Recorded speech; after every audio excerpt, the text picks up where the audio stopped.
Vamos abrir então a palavra do Senhor no livro de Tiago, capítulo 3. Tiago, capítulo 3. Nós vamos ler dos versos 13 ao 18. Versos 13 ao 18.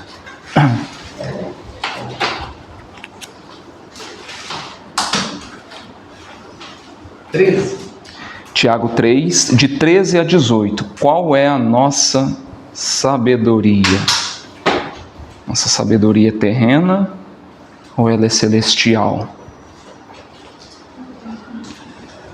Nós vamos descobrir isso hoje.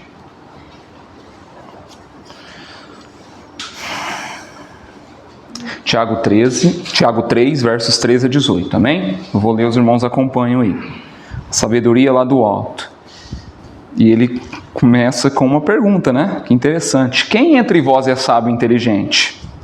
Mostre-me em mansidão de sabedoria, mediante condigno proceder às suas obras. Se, pelo contrário, tendes em vosso coração, ele vai situar aqui algumas coisas: inveja amargurada, sentimento faccioso, nem vos glorieis disso, nem mintais contra a verdade. Esta não é a sabedoria que desce lá do alto, antes é terrena, animal e demoníaca. Pois onde há inveja e sentimento faccioso, aí há confusão e toda espécie de coisas ruins. Aí ele vai fazer o contraste aqui, tá? Ele falou da sabedoria terrena, ele vai fazer o contraste com a sabedoria celeste. A sabedoria, porém, lá do alto é, primeiramente, pura, depois pacífica, depois indulgente, depois tratável, plena de misericórdia e de bons frutos, imparcial, sem fingimento. Ora, é em paz que se semeia o fruto da justiça para os que promovem a paz. Amém? Pai, precisamos de sabedoria, Senhor. Fale aos nossos corações essa noite, que seja o Senhor que fale, ó Pai, aos nossos corações, usa-me para a Tua glória, Senhor. Precisamos de Ti. Só o Senhor tem palavras de vida eterna, Senhor. Fale aos nossos corações, aumente a nossa fé em Ti, Senhor. A Tua palavra diz, na mesma passagem, o irmão do Teu Filho Jesus Cristo, Tiago, se tens necessidade por sabedoria, peça a Deus, que Ele concede deliberadamente, liberalmente, e não lhe impropere, ser-lhe-á concedida. Pai, nós te pedimos, dá-nos sabedoria para compreender a Tua palavra esta noite, não somente compreender, Senhor, mas a colocar em prática no nosso dia a dia, como a Tua palavra diz, todo depois que ouve as minhas palavras e as pratica, assemelha-se, é comparável a um homem prudente, sensato, um homem sábio. Nós precisamos de Ti, Senhor. Nós não vamos conseguir sozinhos, ó Pai. Nós não temos força em nós mesmos. Nós não somos tão bons assim, ó Pai. Nós não temos toda a instrução, somos débeis, necessitamos de Ti, Senhor. Fale conosco, usa-nos para a Tua glória. Abra o nosso entendimento, abra os nossos corações, ó Pai. Esteja conosco aqui neste lugar. Nós sabemos, ó Pai, que o Senhor é onipresente, mas que a Tua presença manifesta, esteja aqui no nosso meio, ó Pai. Enche-nos com Teu Santo Espírito, medida recalcada, sacudida, transbordante. Precisamos de Ti, Senhor. Precisamos de Ti.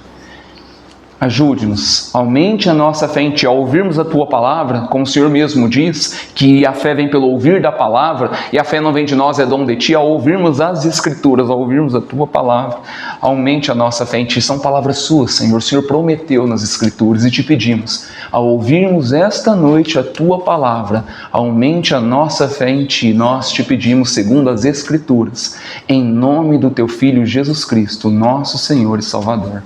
Amém e amém.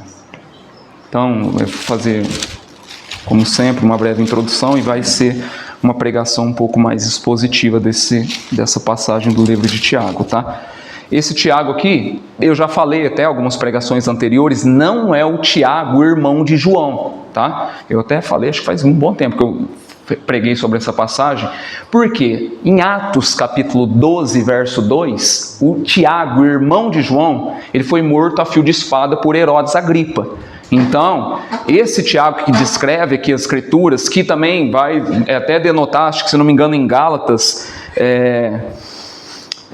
não lembro certinho a passagem, se é em Gálatas capítulo 1, 9, né? Vai identificar sobre esse Tiago, né, que é o irmão de Jesus, e também vai dizer em João 7, 5, que esse Tiago, irmão de Jesus, quando Jesus estava no seu ministério terreno, ele era cético, ele não acreditava muito ali que Jesus realmente era o Filho de Deus, que ele era o Messias predito, tá? Mas depois, lá em 1 Coríntios capítulo 5, 7, vai mostrar a conversão dele ao ver o que? Testemunhar o que? A ressurreição e os feitos do Senhor Jesus Cristo, tá? Então isso aí vai estar mais descrito lá em 1 Coríntios capítulo 15, verso 7, e vai falar o quanto ele era cético quanto ao ministério terreno do Senhor Jesus Cristo, lá em João capítulo 7, Evangelho de João 7, verso 5. Então ele escreve essa passagem aí por volta do ano 44 depois de Cristo e nos dá algumas instruções aqui.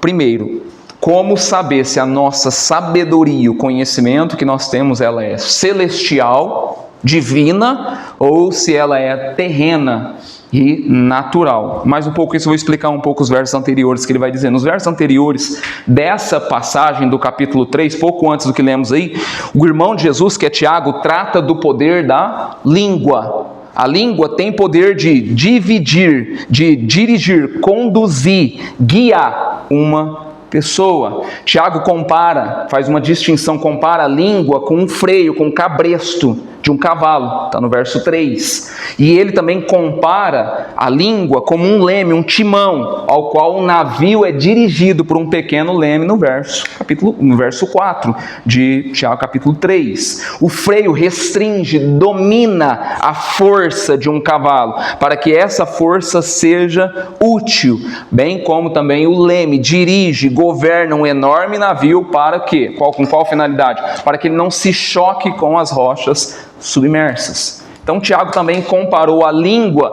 não apenas com o intuito e a finalidade de dirigir, conduzir uma pessoa, mas também de destruir e também arruinar uma pessoa. A língua tem esse poder. Como um fogo onde uma pequena fagulha, uma faísca, uma centelha põe em chamas grande floresta.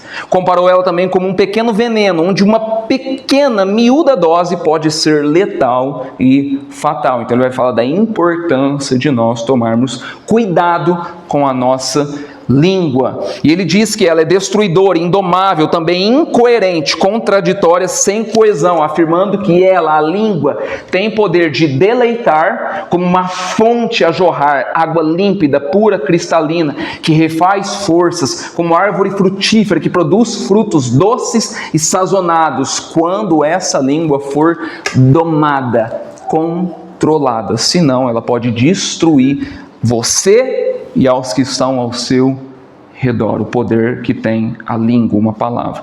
Mas agora nos versos 13 a 18, ele nos relata, nos mostra acerca da sabedoria, do grego, um nome muito lindo, Sofia, prudência, base e estrutura para nós tomarmos decisões e controlar as nossas reações, costumes e hábitos. Sabedoria para quê? Para lidarmos com pessoas, que é difícil, e também para nós lidarmos com circunstâncias. Então ele começa a carta no verso 1, capítulo 1, verso 5, dizendo: se porém algum de vós precisa de sabedoria, peça a Deus, que ele lhes concede liberalmente, intencionalmente, e nada lhes impropera. O que é isso? Nada lhes impropera. Deus não vai insultar, Deus não vai te ofender como alguns líderes e mestres e irmãos hoje por aí, que quando tem um grande conhecimento, humilha, desdenha, chama de burro uma pessoa, porque ela não tem essa sabedoria, não tem esse conhecimento, que nem era dele, foi adquirido por Deus, mas Deus não é como essa pessoa. Deus, ele concede a sabedoria quando você pede a ele dá liberalmente, ele te concede, sem te jogar na cara, sem te humilhar. O texto é bem claro quanto isso. Ele concede a sabedoria, pelo contrário, ele compartilha, concede, atribui a sabedoria dele com você. E o texto ainda é mais enfático: ser-lhe-á concedido. E mais para frente ele vai dizer: se pedir com fé. Se pedir com fé. Mas o ponto principal é: o que é sabedoria? Então, um dos princípios, um dos conceitos básicos que eu, fazendo um breve estudo aqui, Deus me dando um entendimento sobre isso, o que é sabedoria? É usar de maneira adequada, conveniente, correta, útil o seu conhecimento. Se você é cristão, o conhecimento que Deus aferiu a você. Por quê? Porque uma pessoa pode ser culta, erudita, ciente, mas tola também. A pessoa pode ter todo o conhecimento, mas ela pode ser tola. Pode ter muita informação na massa cefálica, no cérebro, e não saber processar, aferir e usar esse conhecimento para o bem, mas sim para o mal. Exemplo, vocês veem os nossos representantes políticos, alguns envolventes, muitos envolvidos em práticas de corrupção. Eles fazem isso porque lhes falta conhecimento? Eles erram, eles falham por falta de ignorância, por ignorância? Esse presidente, esses ministros, você acha que eles fazem o que fazem, tomam as atitudes que tomam, porque não conhecem, porque não sabem? Não, na verdade eles conhecem, mas o conhecimento que não é usado de forma sábia para o bem, torna-se uma ferramenta poderosa, perigosa e hostil para o mal. Cuidado com o conhecimento que ele é dado. Mas enfim, o que é sabedoria? Literalmente no grego é olhar para a vida com os olhos, com as óticas de Deus. É refletir em seus passos o que faria Jesus. Que decisão ele tomaria diante dessa circunstância? Que palavra ele daria a essa pessoa? Que atitude ele tomaria? Qual seria a sua atitude diante dessa reação, diante dessa situação? O que ele faria? Aí sim você vai agir, falar e pensar de forma sábia. É olhar para as circunstâncias na ótica de Deus, observar a vida no ângulo de Deus. Tiago contrasta dois tipos de sabedoria: a sabedoria terrena e a sabedoria do céu, sabedoria do homem e a sabedoria de Deus. A pergunta é: que tipo de sabedoria chefia e governa a minha, a sua e a nossa vida? E nós vamos ver isso hoje. Os frutos dessa sabedoria que governa, que conduz, governa, conduz e coordena a nossa vida, expõe, revela se a nossa fonte é humana ou se a nossa fonte é terrena. Se a nossa fonte de sabedoria, esse conhecimento está adquirindo, ela é terrena ou ela é celestial, eterna, ou se ela é humana ou se ela é divina. Ele vai iniciar no verso 13. Quem entre vós é sábio e inteligente? A palavra inteligente do grego é epistemon, única palavra descrita no grego. No Novo Testamento se encontra inteligência, está aqui no livro de Tiago, capítulo 3, verso 13. Não tem essa palavra em nenhuma outra parte do Novo Testamento. Inteligente. Quem entre vós é sábio e inteligente? Epistemon, perito, experiente. Essa palavra só aparece aqui em todo o Novo Testamento. Tiago associa, relaciona a sabedoria, o conhecimento, com o uso correto do conhecimento, com o uso correto dessa sabedoria. Ele não está querendo medir o seu QI. Tiago não está querendo medir a sua sapiência, ou o conhecimento da pessoa. Ele não quer saber o quanto de informação essa pessoa tem na mente. Ele não quer saber o que ela conhece do mundo secular. Não. Como eu vou distinguir, discernir, identificar, julgar se uma pessoa é sábia ou inteligente? Ele dá a resposta aí. Se você é sábio, se você é inteligente, mostre, exponha, manifesta, revela, transmita isso em mansidão e serenidade de sabedoria, mediante condigno proceder às suas obras. O que ele quis dizer aqui? Primeiro, 2 pontos. Que o sábio se revela, se descobre pelo seu caráter. ele tem caráter, pela sua lisura, pela sua integridade, algo íntimo, interno, com digno proceder, como o texto está descrito aí. Segundo, que o sábio, o instruído de verdade, se denota, se evidencia, se delata pelas suas ações, suas condutas, seus comportamentos, suas atitudes, suas reações, mediante, como isso? Mediante as suas obras, com digno proceder e mediante as suas obras. Descrito aí no verso 13. Aquele que vive corretamente, aquele que pratica corretamente, é aquele que é. É aquele que não somente é, mas é também aquele que faz. Tudo que ele diz, ele faz, condiz com a vida dele.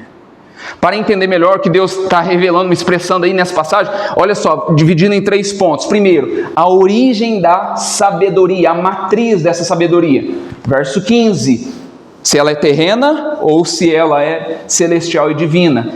Esta não é a sabedoria que desce lá do alto. Verso 15. Antes ela é terrena, animal e demoníaca. Verso 17a. A sabedoria, porém, lá do alto é. Então aí, observando essas duas passagens, verso 15 e verso 17, nós vemos que há 2 tipos de sabedoria.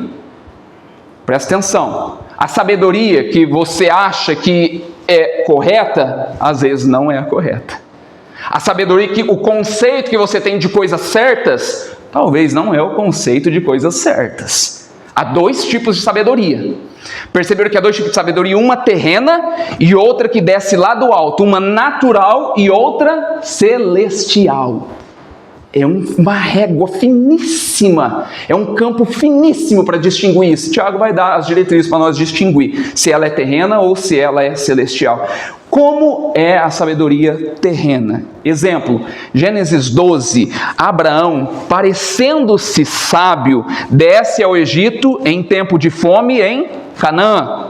O que acontece? Ele não consulta, ele não se aconselha, ele não conversa, dialoga com Deus, ele não pede direção, auxílio nenhum a Deus. E os resultados dessa descida ao Egito foram desastrosos, a ponto de Deus punir Faraó por Abraão dizer que a sua esposa Sara era sua irmã. Segundo ponto, 1 Samuel, capítulo 17, quando Davi se dispõe a lutar com Golias, o que Saul fez? Colocou em Davi o quê? Sua armadura. Colocou em Davi o quê? Todos os seus apetrechos, espada, couraça, capacete. Saul pensou, ponderou que estava sendo sábio, armando Davi com seu capacete, com a sua espada, com o seu escudo, com a sua couraça. Davi retirou tudo isso e disse que não sabia nem andar com aquilo, porque ele achava que Davi estaria protegido com aquele tipo de circunstância, couraça, capacete, espada, escudo, e não era aquilo que protegeria Davi. Conceito, sabedoria humana. Na minha ótica, se Davi fosse assim, ele não ia ser destruído, não ia ser atacado. Na nossa ótica, que é isso? Ele está preparado, ele está pronto para a guerra. Sabedoria humana. Quais os aspectos, as características que tem uma sabedoria humana e terrena?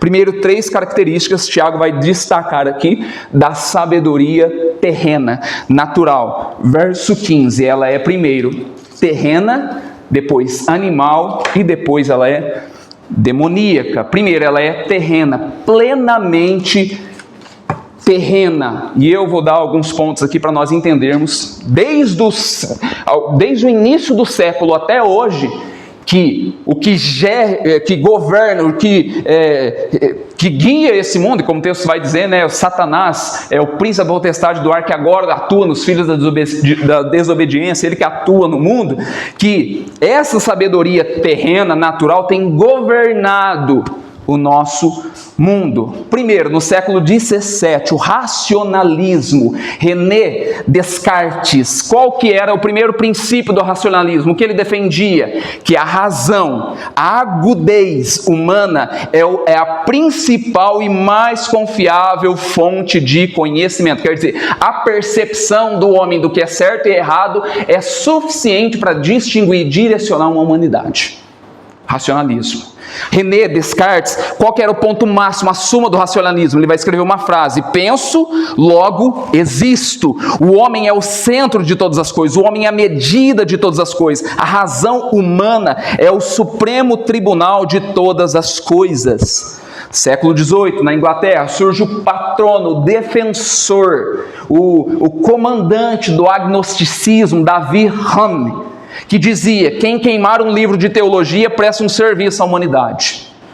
O agnosticismo, ele defendia a impossibilidade de se conhecer ou provar a existência ou a inexistência de verdades absolutas. Logo, se não consegue provar a existência nem a inexistência de verdades absolutas, Deus não existe.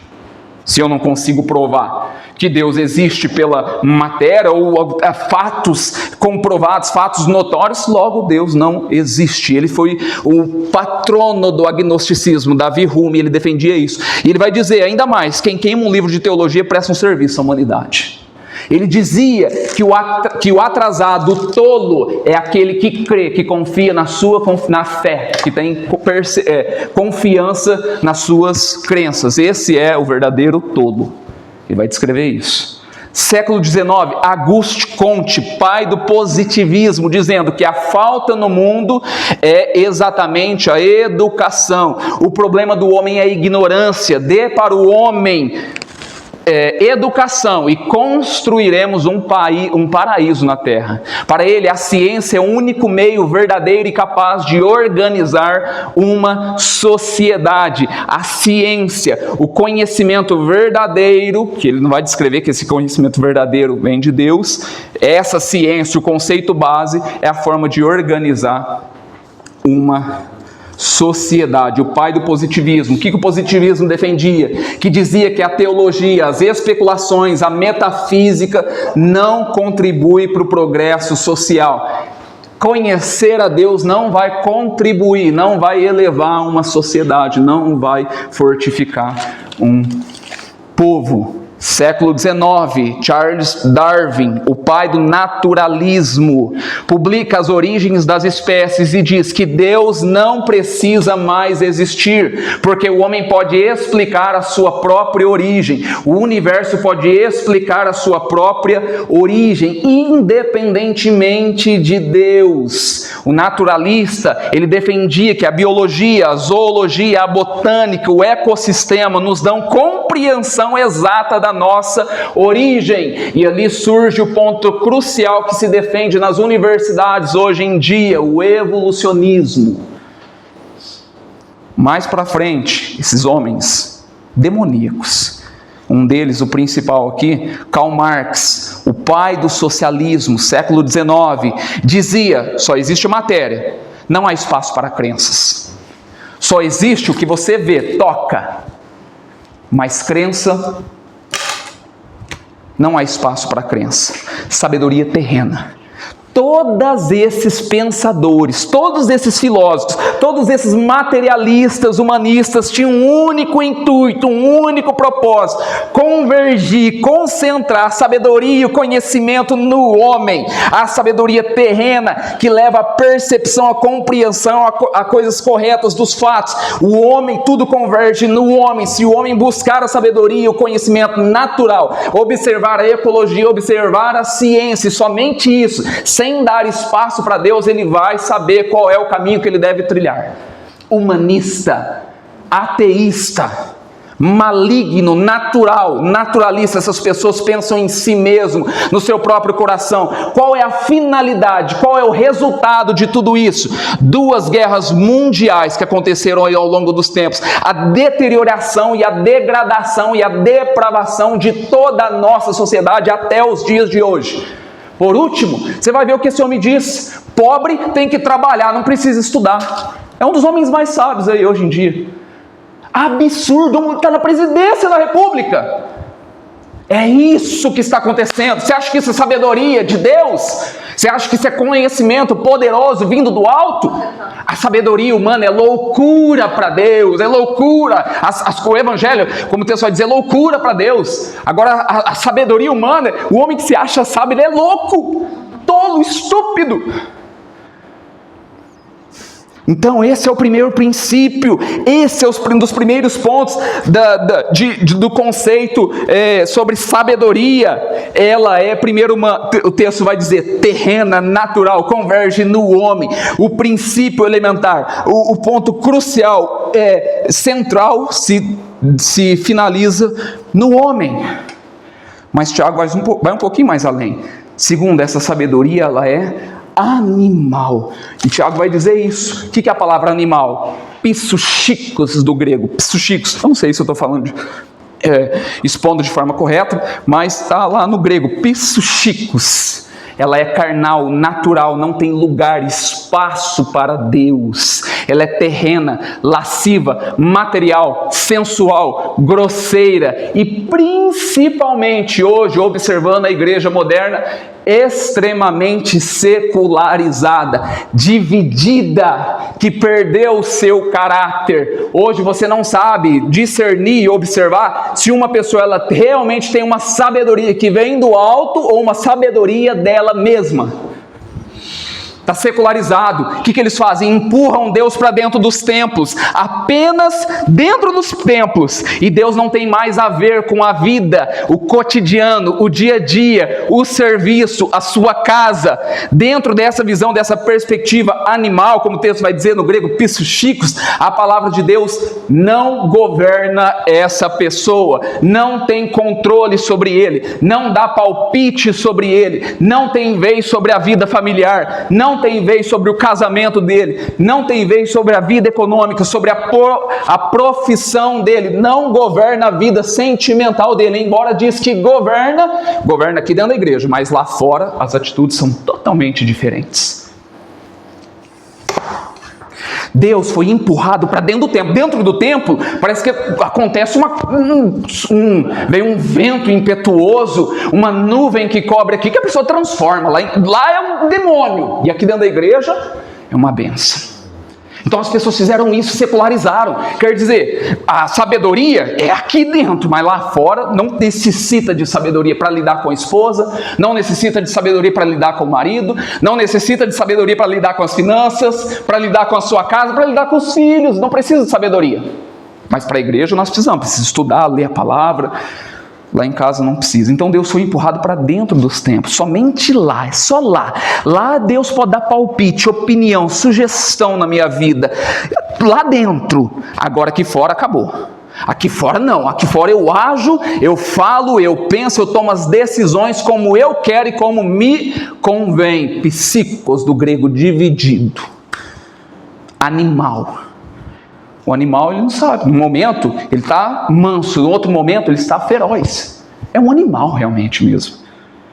Essa terceira sabedoria que o Tiago vai descrever, e ela é uma sabedoria também demoníaca. É lógico, por trás de tudo isso tem um Senhor. O que isso significa? Que por trás desses pensamentos, dessas sugestões humanistas, o homem no centro, os pensamentos filosóficos, os pensamentos terrenos, os pensamentos naturais, é lógico que por trás de tudo isso tem Satanás governando, atuando, agindo na mente, no coração dessa pessoa. Exemplo, Mateus 16, versos 21 a 23, quando Pedro, lá em Cesareia de Filipe, depois que Jesus disse aos discípulos que ele deveria ser entregue nas mãos dos homens para ser preso, crucificado, para ressuscitar ao terceiro dia, diz as Escrituras que Pedro fez o quê? Chama-o à parte e começa o quê? Reprovar Jesus, repreender Jesus. De modo nenhum, Senhor, isso não pode te acontecer. De modo nenhum, tenha piedade de ti mesmo. Jesus olha para Pedro e diz o quê? Arreda-te, Satanás. Olha só que interessante. Pois não cogitas, não pensas, não reflete, não pondera. Proneo do grego. Você não tem um conceito celestial. Esse conceito, esse pensamento, essa sua falácia é terrena. Não cogita das coisas de Deus, e sim das coisas dos homens naturais.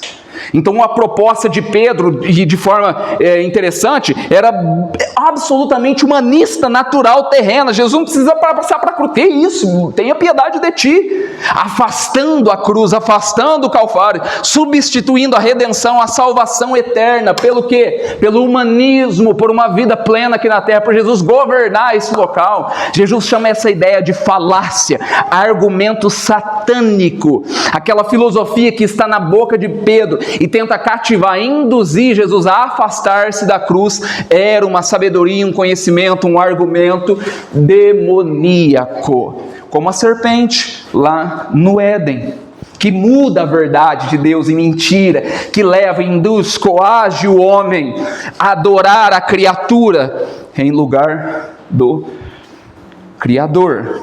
Mas, porém, todavia, a sabedoria lá do alto,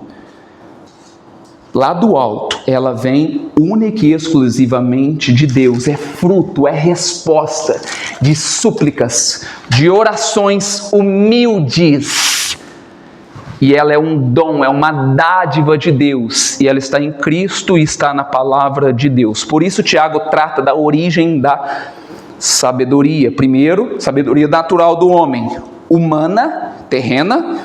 O homem pensa só em si, para si. Isso pensar em si não é somente como esses filósofos aqui, não. É só você não ter amor com ninguém, somente com você mesmo. Você já é um sábio naturalista. É só não pensar em mais ninguém. Pensou em mim, minha vida, eu faço o que eu quero. Se exploda até minha mulher.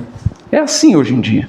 Por isso Tiago trata da origem da sabedoria. Primeiro, natural, terrena. Depois, o texto vai dizer, aí a sabedoria primeiro, natural. Depois, ela é, as obras, pelo contrário. Primeiro, terrena. Depois, animal. E depois, demoníaca. Então, Tiago trata dessas origens para a nossa meditação, ponderação. De onde é que ela vem? Qual é o conceito que tem essa sabedoria que vem lá do alto? Será que nós, hoje, temos uma sabedoria terrena ou uma sabedoria inspirada, iluminada, aludiada pela palavra de Deus? Ou uma sabedoria discursada por Satanás no nosso coração? Segundo ponto, as características dessa sabedoria. Verso 14. Se pelo contrário tendes em vosso coração inveja amargurada, sentimento faccioso, nem vos glorieis disso, nem mintais contra a verdade. Verso 17, a sabedoria, porém, lá do alto é, primeiramente, o texto vai dizer, pura, depois pacífica, depois indulgente, depois tratável, depois plena de misericórdia e de bons frutos, imparcial e sem fingimento. Então, olhando para esses dois versos aí, vemos que as características, os predicados da sabedoria lá do alto terreno têm origens antagônicas, opostas, e operam em caminhos diferentes. Então, qual é a evidência da falsa sabedoria? Primeiro nós vamos olhar a falsa sabedoria. Como o texto vai dizer, verso 14, inveja amargurada. O que é isso? É olhar para o outro e não ter prazer, satisfação na vitória, na conquista, no êxito do outro. Nem dorme quando a pessoa está bem. Nós temos mais facilidade, tino, em chorar com os que choram do que se alegrar com os que se alegram.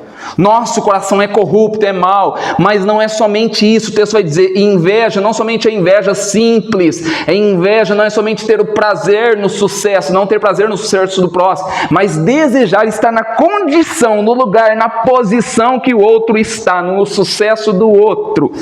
Eu desfrutaria muito melhor do que ele tem, do que ele. A vitória dele caberia muito bem em mim. Mas a inveja é algo mais profundo. O texto vai dizer amargurada, é quando descai o semblante da pessoa, quando o outro é promovido, reconhecido, o outro é visto, e a pessoa fica mal, fica triste, não está bem, fica triste, cabisbaixo por causa da vitória, da conquista do outro, e ela não. O invejoso acaba se promovendo a si mesmo, se exaltando, achando que é mais digno, merecedor, meretório do que os outros. Isso gera um sentimento de estar à frente, de querer prestígio, de querer aplauso, de querer reconhecimento. O invejoso tem isso dentro do coração. Como os fariseus, um exemplo disso, os fariseus que se gloriavam, se ufanavam pelas suas orações, pelos seus jejuns, pelos seus zelos, entregando o dízimo até das hortaliças, mas invejando, odiando a Cristo e o seu conhecimento. É isso que está acontecendo.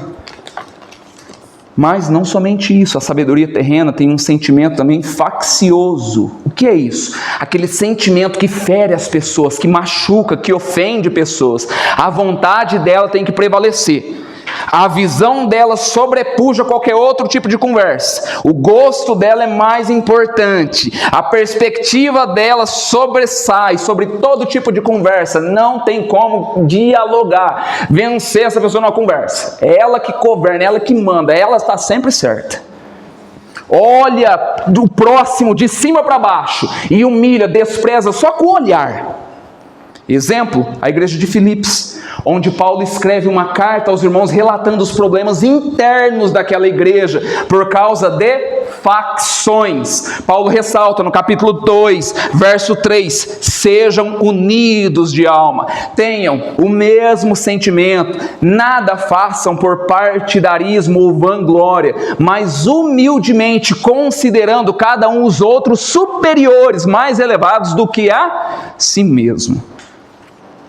É isso que a gente não vê em muitas igrejas. Em outras palavras, pare de ser egoísta, pare de querer ter o conhecimento só para você mesmo, pense no seu próximo, tenha o mesmo sentimento como também teve Cristo Jesus, como Paulo vai continuar lá em Filipenses capítulo 2, qual o sentimento que Cristo teve? Sendo Deus se fez homem, sendo rei se fez servo, sendo bendito se fez maldito, sendo santo atribuiu para si todos os pecados, sendo eterno se humilhou até a morte, morte de cruz. Paulo também não só fala do exemplo de Cristo, mas para atestar mais ainda, ele dá mais 3 exemplos no livro de Filipenses capítulo 2, o seu próprio exemplo, o exemplo de Timóteo, o exemplo de Epafrodito, pessoas que empregaram, investiram tudo nos outros, por amor dos outros, e pensaram nos outros mais do que a si mesmo.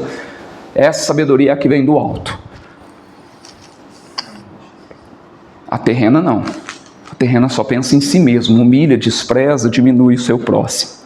A sabedoria terrena sempre vai pensar, primeiro eu, depois o próximo. Primeiro as minhas convicções, depois eu ouço o que ele está falando ali. Verso 14, outra característica dessa sabedoria terrena, o texto vai dizer, é a mentira. Nem mintais, que o texto vai dizer aí, contra a verdade. Então a inveja produz sentimento faccioso, este sentimento faccioso promove a vaidade, e a vaidade se alimenta, nutre do quê?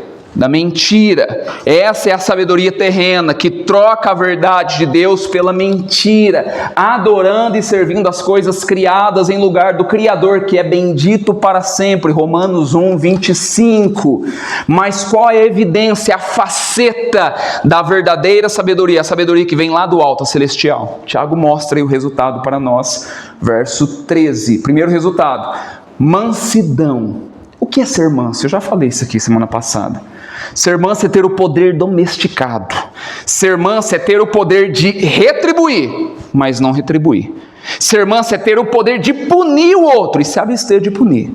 Ser manso é ter o poder de dar o troco no outro e tomar a decisão de não fazer. Ser manso é ter o poder de falar na cara daquela pessoa e não fazer e guardar para si. Isso é ser manso.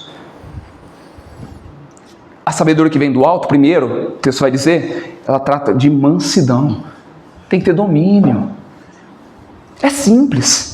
Praos do grego, é ser gentil, é ser meigo, é ser suave, é ser educado, é ser cortês, é ser bondoso, é ter força brutal, cruel, atroz, adestrada, usando essa habilidade, essa destreza para o bem. Eu não estou falando de ser tolo, estúpido. Você tem todo o poder, você tem todo o conhecimento, mas você vai diminuir ao nível da pessoa e olhar, ela precisa de mais misericórdia do que eu. É isso que eu estou querendo dizer.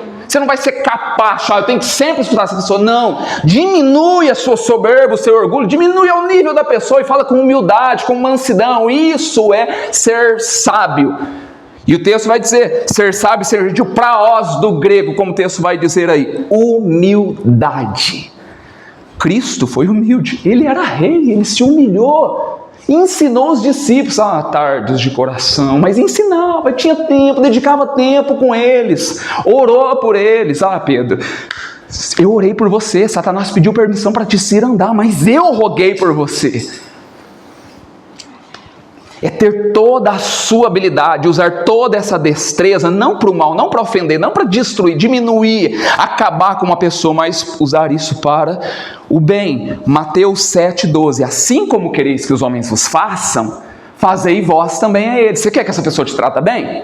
Trate ela bem. Você quer que essa pessoa pare de xingar? Para de xingar ela. Você quer que essa pessoa pare de falar mal de você? Pare de te humilhar na frente dos outros? Pare de fazer isso, né, também na frente dos outros. Assim como quereis que os homens vos façam, fazei vós também a eles, porque isso resume toda a lei e os profetas. Jesus diz isso. Segundo resultado, verso 17 dessa sabedoria. Primeiro, ela é, o texto vai dizer aí, mansa ou humilde. Segundo resultado, a sabedoria, porém, ela do alto é primeiramente, o texto vai dizer aí primeiramente, mas o verso 3 destaca ali, por isso que eu citei sobre a mansidão aí. Mas Tiago vai falar no verso 17 aí, alguma dessas características. Ele vai dizer, primeiramente, ela é pura. O que significa isso? Ela é transparente, ela é límpida, ou seja, ninguém é sábio vivendo uma vida imoral, depravada, indecente. Sabedoria e imoralidade são antagônicas, opostas em si. Lembra lá em 1 Tessalonicenses 4:7? Porque o Senhor não nos chamou para a impureza, e sim para a santificação. Tinha até um ministério aí de umas mulheres aí, dessa época, que sempre recitava esse versículo aqui. Porque o Senhor não nos chamou para a impureza, e sim para a santificação. Logo, se uma mulher ou um homem é lascivo, imoral, depravado, falso, hipócrita, ele ou ela não é, nem pode se intitular de sábio. Esse terceiro resultado, essa sabedoria, ela é pacífica, paz, quer se atestar, observar, ver se uma pessoa ela realmente sábia, observe, note se ela ou ele cria confusão, observe, note se ela ou ele é encrenqueira, observa se ela ou ele é gerador de conflitos, observa se ela ou ele, quando ela está no ambiente, o ambiente se transtorna.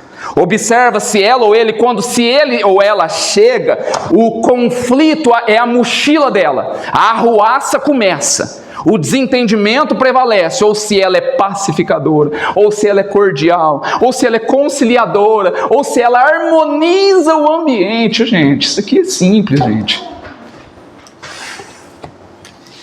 Pode recitar as escrituras, aqui o texto é claro, aqui evidencia que uma pessoa sabe. Irmão, isso aqui é muito mais profundo, eu vou terminar, vocês vão entender o que eu estou querendo dizer aqui. Então, observa, você vai saber, bicho, isso aí precisa de sabedoria. Essa precisa de sabedoria. Então, nós vamos saber se ela realmente ela é sábia ou não, se ela é salva ou não. Veja quando ela chega, o que acontece com o ambiente.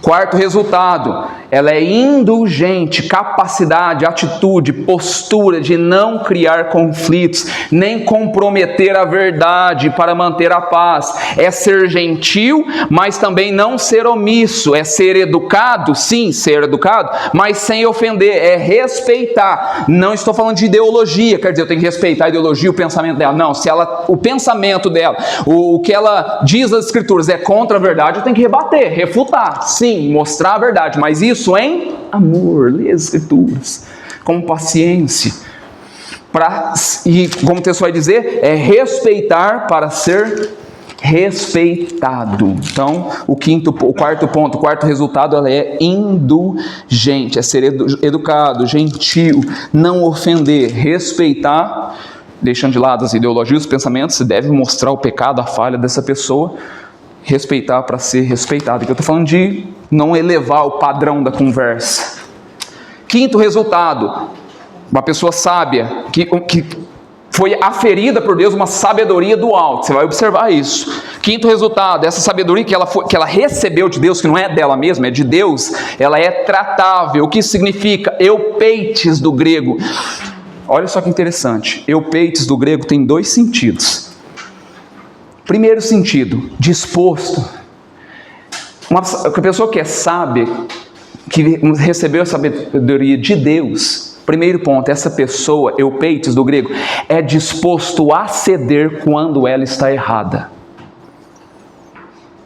Que é complacente, que é tolerante às admoestações. Independente das circunstâncias, ela vê que ela está errada, ela reconhece o seu erro. Tolerante às admoestações, compreensivo na hora de ouvir. Sabe aquela pessoa que não quer te ouvir, mas ela tem que te ouvir. A humildade, a humildade, honra na hora de admitir a sua falha, o seu erro. Eupeites do grego, é uma sabedoria. A pessoa que é sábia, vem de Deus, ela tem isso, ela é tolerante, ela ouve e ela reconhece, aceita quando está errada. Mas não somente isso, eupeites do grego, a palavra do grego dá um sentido de tratável, como o texto vai dizer, denota alguém querido, desejável, que atrai pessoas, que os indivíduos gostam de conversar com ela, que saem animadas quando conversam com ela, quando dialogam com ela, tendo em vista não o conhecimento natural que ela vai expor para essa pessoa, tendo em vista o conhecimento, a sabedoria que vem do alto. Quando ela conversa, dialoga com essa pessoa, ela se sente plena, feliz, satisfeita e alegre. Eupeites do grego, guarde essa palavra. Sexto resultado, essa sabedoria é plena de misericórdia. Não é somente uma sabedoria misericordiosa, mas é uma sabedoria plena, total, repleta, sobrecarregada, cheia de misericórdia. Distinto, diferente de Nabal, 1 Samuel capítulo 25, que era rude, grosseiro, ríspido. Ninguém conseguia falar com aquele homem, era demoníaco. Não, a verdadeira sabedoria é plena de misericórdia. Como bom samaritano, em Lucas 10, verso 33, 35, observa, a pessoa está caída lá, machucada, chega perto dessa pessoa, pensa as feridas, tem tempo, investe tempo, tira do perigo. Se alguma coisa gastares mais, eu te indenizarei. Não mede esforço, não mede recursos, não vê nada, nenhum tipo de frustração, circunstância adversa. Ele ajuda, auxilia, mesmo que seja um desconhecido, quem mesmo ele nem conhece. A verdadeira sabedoria é plena de misericórdia, até com quem você não conhece, até quem que você não sabe quem que é. Ela necessita de auxílio, ela está perdida. Sétimo resultado, ela é plena de bons frutos. Não produz, quem não produz frutos, produz galhos. Como o café, que se ele der muito galho, o que acontece? Aí o Milton já sabe, se o café dá muito galho, ele não vai dar fruto, não vai reproduzir, não vai dar fruto. Será que a sabedoria que nós recebemos lá do alto, que temos em nossa vida, são sabedorias naturais ou são sabedorias celestiais? Quais são os frutos, as evidências que eu e você estamos produzindo dentro da nossa casa, dentro do nosso serviço, lá na nossa rua, dentro do seu carro? João 15, verso 1 e 2, Jesus é a videira verdadeira, Deus é o agricultor. Todo ramo que, estando nele, olha só que interessante, eu estou em Cristo, eu estou na igreja, estou lendo as escrituras, sou igual Nicodemos. Estando nele, não dá fruto, ele corta, arranca, e todo que dá fruto ele poda, para que dê mais fruto ainda. O oitavo resultado dessa sabedoria é imparcial e sem fingimento. Não tem duas caras, não é hipócrita, não é conveniente, não busca os seus próprios interesses, não exige jogo de interesse, é justa em todo momento. A integridade dos retos os guia, mas a falsidade dos ímpios os destrói. Provérbios 11, 3. Por último, depois de olharmos, observarmos a origem da sabedoria, depois de olharmos, observarmos as características dessa sabedoria que citamos aí, pelo menos aí, a característica da sabedoria que vem do alto tem pelo menos aí 8 resultados. Nós vamos observar, ver os resultados, as evidências dessa sabedoria. Lembrando que a origem, o início dessa sabedoria determina o quê? O resultado. Se eu recebi uma sabedoria que vem de Deus, vou ter um tipo de resultado. Se a sabedoria vem lá do alto, o resultado é bom. Se a sabedoria é terrena, o resultado é ruim. Não dá para alguém ser governado, instruído, ensinado pela sabedoria terrena e ter resultados maravilhosos. Como também não dá para alguém ter resultados ruins, sendo que a sabedoria, a instrução, o conhecimento, não ter resultados bons quando a sabedoria e o conhecimento vêm lá do alto. Primeiro lugar, a sabedoria que vem do mundo produz, verso 16, pois onde há inveja, sentimento faccioso, aí há confusão e toda espécie de coisas ruins. Aqui, eu lendo esse texto aqui, achei interessante. Aqui está o diagnóstico, porque há tanta confusão nas igrejas hoje em dia. Aqui está o diagnóstico porque existe o adventista, porque existe a testemunha de Jeová, porque existe a congregação cristã, porque existe a Deus é amor, porque existe a presbiteriana, porque existe a igreja batista. Aqui está o diagnóstico porque há tanta confusão, desordem doutrinária na igreja moderna. Qual que é? O texto vai estar mostrando aí.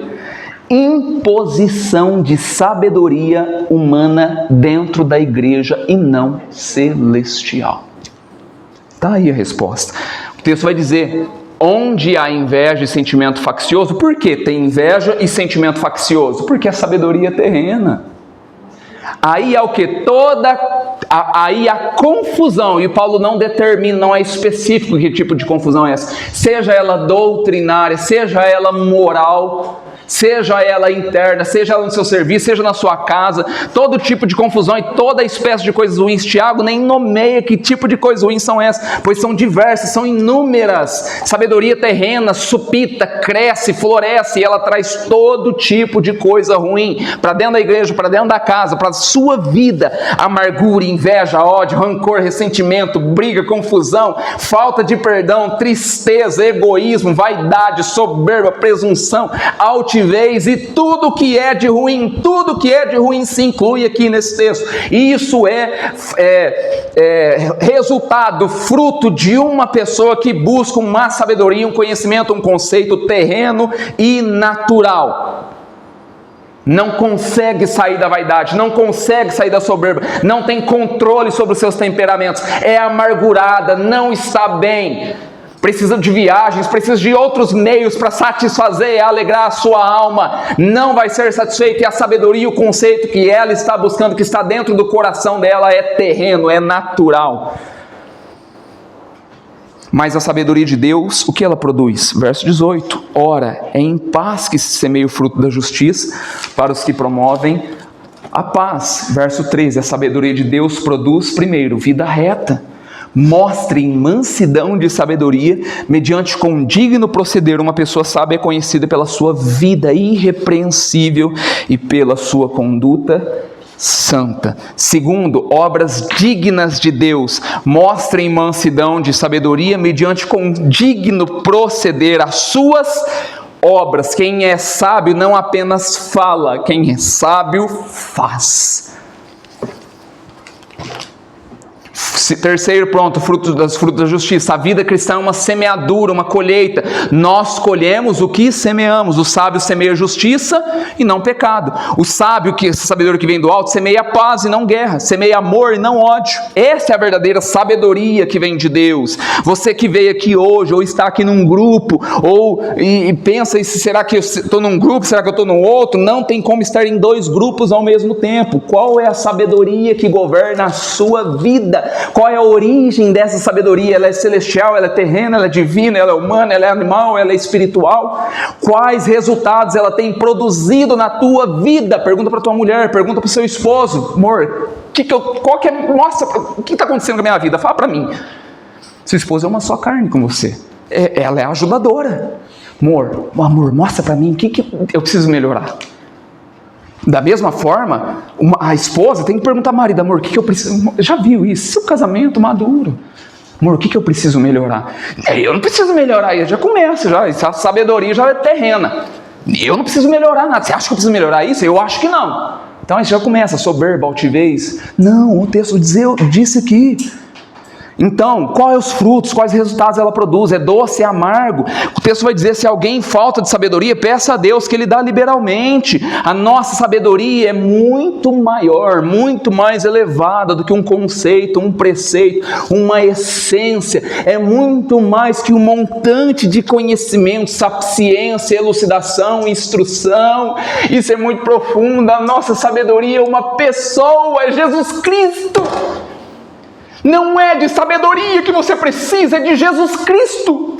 1 Coríntios, capítulo 1, verso 24. Deus concedeu a nós a sabedoria é Cristo. Olha lá o texto, 1 Coríntios, capítulo 1, verso 24. Jesus é a sabedoria. Então, logo, com uma pessoa é altiva, é soberba, é porque a sabedoria que governa ela não é de Jesus Cristo, é do mundo. Ela necessita de Jesus. Jesus Cristo. É isso que ela necessita. A sabedoria nossa é Jesus Cristo. 1 Coríntios capítulo 1, verso 24. Quando Ele governa, quando Ele domina, chefia, lidera a nossa vida, nós temos sabedoria. Ele nos ensina como falar, nos ensina como agir, nos ensina como reagir. E o que fazer é Jesus Cristo. Eu vou encerrar com essa passagem, 1 Coríntios.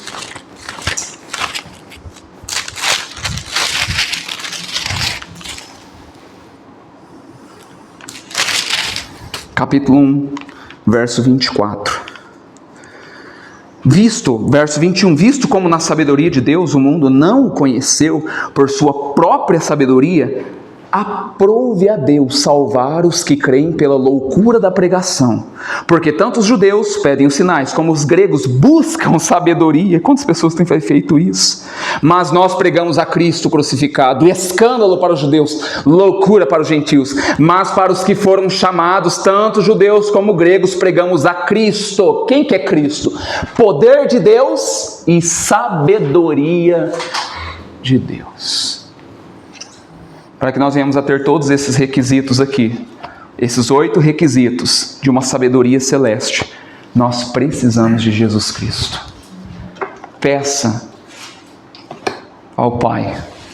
Mas que isso? Faz 20 anos que eu vou na igreja.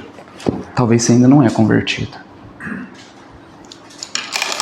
Talvez ainda você não conheceu a Cristo verdadeiramente.